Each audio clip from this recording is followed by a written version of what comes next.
किसी ने बड़े कमाल की बात कही है कि जब तक मांगते रहोगे भिखारी रहोगे, लेकिन जब देना शुरू कर दोगे तो व्यापारी बन जाओगे। नमस्ते, मैं मुनीश अरोड़ा एक बड़ी छोटी सी कहानी सुनाता हूं। पंजाब के एक छोटे से कस्बे मानसा के रेलवे स्टेशन पर रघु नाम का एक भिखारी रहता था। फटे पुराने कपड़े, उलझे बाल और धूल से सना चेहरा, वही उसकी पहचान बन चुकी थी। वह हर रोज स्टेशन के प्लेटफॉर्म पर बैठ जाता और आने जाने वाले यात्रियों से भीख मांगता। रघु का जीवन सालों से एक ही ढर्रे पर चल रहा था। न कोई सपना, न कोई लक्ष्य, बस पेट भरने की चिंता और रात बिताने के लिए किसी कोने की तलाश। लेकिन रघु के जीवन का रुख उस दिन बदल गया जब वह पहली बार नागपाल नाम के एक व्यक्ति से मिला। नागपाल एक सफल व्यापारी था जो अक्सर व्यापार के सिलसिले में शहरों की यात्रा करता था। उस दिन भी नागपाल स्टेशन पर अपनी ट्रेन का इंतजार कर रहा था। सूट बूट पहना, चमचमाते जूते और हाथ में लैपटॉप बैग, वह भीड़ में सबसे अलग दिखाई दे रहा था। रघु की नजर उस पर पड़ी और उसने सोचा, यह अमीर आदमी है, इससे मांगने पर अच्छी भीख मिलेगी। रघु नागपाल के पास गया और बोला, साहब कुछ मदद कर दीजिए, 2 दिन से कुछ खाया नहीं है। नागपाल ने उसकी ओर देखा और थोड़ी देर चुप रहा, फिर बोला, तुम हर रोज मांगते रहते हो, कभी किसी को कुछ दिया है? रघु झेंपते हुए बोला, साहब मैं तो खुद भूखा हूं, मैं दूसरों को क्या दे सकता हूं? नागपाल गंभीर स्वर में बोला, अगर तुम्हारे पास देने को कुछ नहीं है तो लेने का हक भी नहीं है। मैं एक व्यापारी हूं और व्यापारी लेन देन पर विश्वास करता है, कुछ दोगे तभी कुछ मिलेगा। इतना कहकर नागपाल अपनी ट्रेन में चढ़ गया, लेकिन उसकी बात रघु के दिल को छू गई। नागपाल की बातों ने रघु को झकझोर दिया। वह पूरी रात सो नहीं पाया। वह सोचने लगा, क्या सच में मुझे कुछ पाने के लिए कुछ देना होगा? लेकिन उसके पास था ही क्या? 3 दिन तक वह इसी उलझन में रहा। फिर एक दिन उसकी नजर स्टेशन के बाहर लगे गुलाब के पौधों पर पड़ी। लाल, पीले, गुलाबी रंगों के खिले फूल। रघु के मन में एक विचार आया, क्यों न मैं इन फूलों को तोड़कर जो भी मुझे भीख दे उसे एक फूल दे दूं। उसे यह ख्याल अच्छा लगा।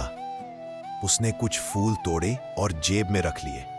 जब एक महिला ने उसे कुछ पैसे दिए तो उसने बदले में उसे एक लाल गुलाब थमा दिया।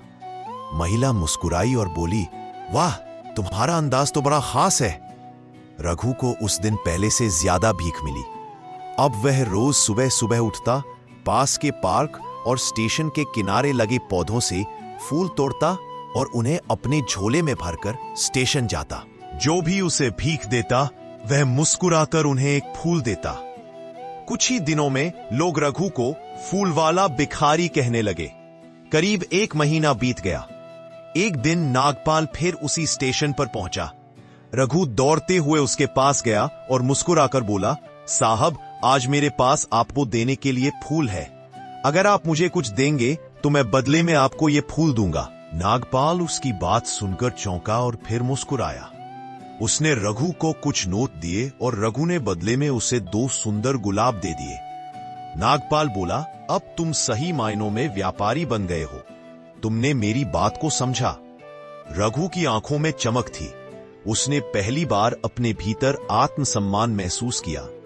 उस दिन के बाद रघु ने ठान लिया कि वह अब केवल फूल देगा और भीख नहीं मांगेगा। अब वह रेलवे स्टेशन के पास छोटे बच्चों से पुराने अखबार और प्लास्टिक की बोतलें इकट्ठा करता और उन्हें बेचकर कुछ पैसे कमाता।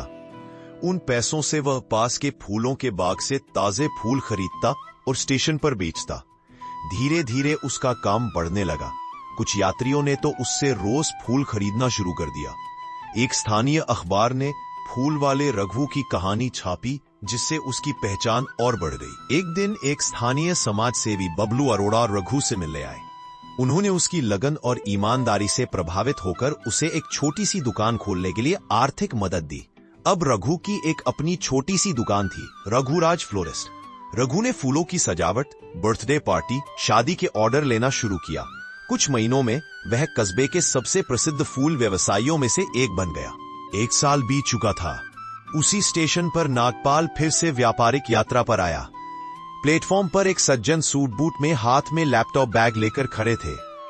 पास ही एक और व्यक्ति खड़ा हुआ और मुस्कुराकर बोला, नागपाल जी नमस्ते, क्या आपने मुझे पहचाना? नागपाल थोड़ा हिचकिचाया। माफ कीजिए, मैं पहचान नहीं पा रहा हूं। वह व्यक्ति हंसते हुए बोला, मैं रघु हूं, फूल वाला भिखारी। याद है, आपने मुझे पहली बार कहा था कि कुछ देने के बिना कुछ नहीं मिलता, और दूसरी बार बताया था कि मैं एक व्यापारी बन चुका हूं। नागपाल की आंखों में हैरानी और खुशी एक साथ झलक उठी। अरे वाह, तुम तो पूरी तरह बदल गए हो। अब कहां जा रहे हो? रघु बोला, अब मैं फूलों का थोक व्यापारी बन चुका हूं। बठिंडा में मेरी 3 दुकानें हैं और आज मैं दिल्ली के एक होटल से कॉन्ट्रैक्ट साइन करने जा रहा हूं। होटल ने हर हफ्ते फूलों की सप्लाई का काम मुझे मिला है। नागपाल अभिभूत हो गया। रघु, मुझे तुम पर गर्व है। तुम्हारी कहानी हर उस इंसान के लिए प्रेरणा है जो अपनी किस्मत को दोष देता है। रघु विनम्रता से बोला, नागपाल जी, आपने मेरी आंखें खोल दी। आपने मुझे बताया कि मांगते रहने से कुछ नहीं मिलता। जब मैंने देना शुरू किया तो मैंने पाया कि मैं भी दुनिया को कुछ देने लायक हूं। रघु की कहानी हमें सिखाती है कि परिवर्तन हमारी सोच से शुरू होता है। जब तक रघु खुद को केवल एक भिखारी समझता रहा, तब तक वह उसी अवस्था में फंसा रहा। लेकिन जैसे ही उसने देने की मानसिकता अपनाई, उसकी दुनिया बदल गई। जीवन का यही नियम है, जो देता है वही पाता है। यह सिर्फ व्यापार का नहीं, बल्कि रिश्तों, आत्मविश्वास और आत्मविकास का भी मूल मंत्र है। सफलता सिर्फ संसाधनों से नहीं आती, बल्कि मानसिकता से आती है। अगर रघु जैसे व्यक्ति ने अपने जीवन को बदल दिया, तो हम सब भी कर सकते हैं। जरूरी है बस एक विचार, एक निर्णय और थोड़ी सी लगन। कहानी सुनने के लिए धन्यवाद। अगर आपको मेरी कहानी अच्छी लगे तो मेरे चैनल को लाइक, शेयर और सब्सक्राइब करें।